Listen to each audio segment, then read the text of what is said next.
Doctor صاحب آپ نے فرمایا کہ ذخیرہ احادیث و آثار میں اہل بیت کی تعبیر جس طرح سے آئی ہے اس کی تشریح میں آپ اختلاف کرتے ہیں گامدی صاحب سے، تو میں جاننا چاہ رہا ہوں کہ غدیر خم کے واقعے میں جو یہ تعبیر استعمال ہوئی ہے اس کی آپ تشریح کس طرح سے کرتے ہیں؟ کیونکہ اگر آپ مختلف تشریح کر رہے ہیں جس طرح گامدی صاحب نے بیان کیا تب تو پورا بیانیہ تبدیل ہو جائے گا اس بارے میں۔ جی اس پہ یہ تفہیم الاثار کا ایک سلسلہ چل رہا ہے ڈاکٹر مطیع الرحمان صاحب کے ساتھ، اور اس میں اہل البیت کے مفہوم پر اور اس میں میں نے لکھا ہے،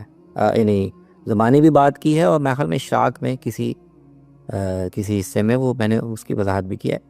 میرے خیال میں نبی صلی اللہ علیہ وسلم کو اپنے بعد اپنے خاندان کے متعلق، رسول اللہ صلی اللہ علیہ وسلم کی ازواج جو ہیں ان کے متعلق تو پریشانی یا فکر مندی کچھ عرصے کے لیے ہو سکتی تھی نا، عارضی تھی کہ میرے بعد نکاح نہیں کر سکتی، اور تو ان کا سارا انتظام بندوبست وہ مسلمانوں کے ذمے ہوگا۔ لیکن ان کے بارے میں یہ فکر مندی کہ ان کے ساتھ کوئی بدسلوکی کرے گا یا ان کے جو ایک حق بنتا ہے امت پہ شرف کا اس پہ کوئی بے لحاظی کرے گا، یہ اتنا خدشہ نہیں تھا۔ لیکن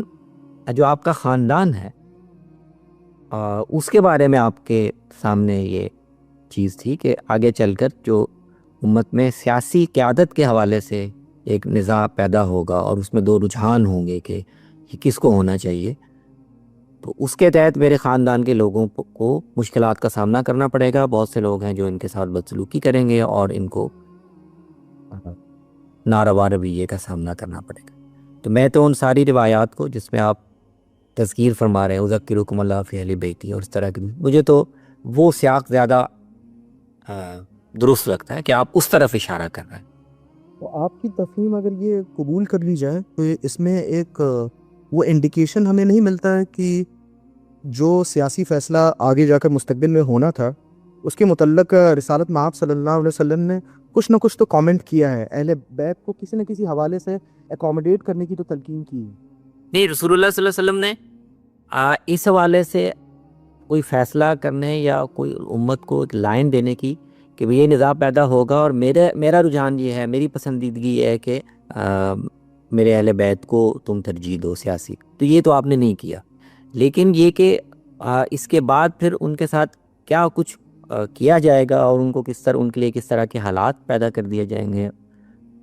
اس پہ تو آپ کی فکر مندی بنتی بھی ہے، اور وہ اگر آپ نے لوگوں کو توجہ دلائی ہو کہ سیاسی قیادت ان کو دو یا نہ دو، ان کو خلافت کا منصب دو یا نہ دو، لیکن میرے ساتھ تعلق اور نسبت کے حوالے سے جو ان کا احترام بنتا ہے، جو ان کا مقام بنتا ہے، جو ان کے ساتھ رعایت، وہ آپ دیکھیں نا، آپ باقی گروہوں کے بارے میں بھی کر رہے ہیں، وہ آپ انصار کے بارے میں کر رہے ہیں کہ میرے بعد یہ کم ہوتے جائیں گے، باقی لوگ بڑھتے جائیں گے تو ان کی ناقدری ہوگی، تو آپ ان کے بارے میں بھی کر رہے ہیں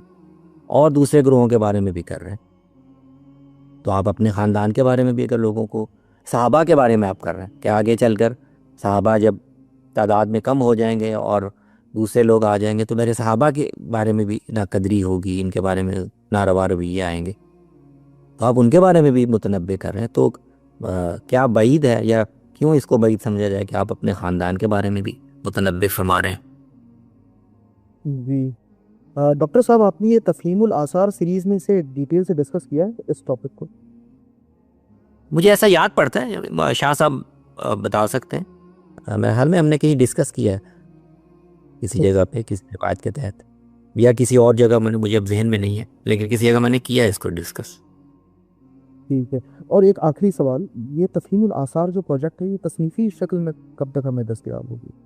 یہ اس پہ کام ہو رہا ہے، ہماری کوشش تو یہ ہے کہ کوئی ایک آدھ سال میں اس کی جو پہلی جلد ہے، پہلا والیوم، وہ آ جائے انشاءاللہ۔ انشاءاللہ۔ جی شکریہ۔ جی دانش صاحب بہت شکریہ۔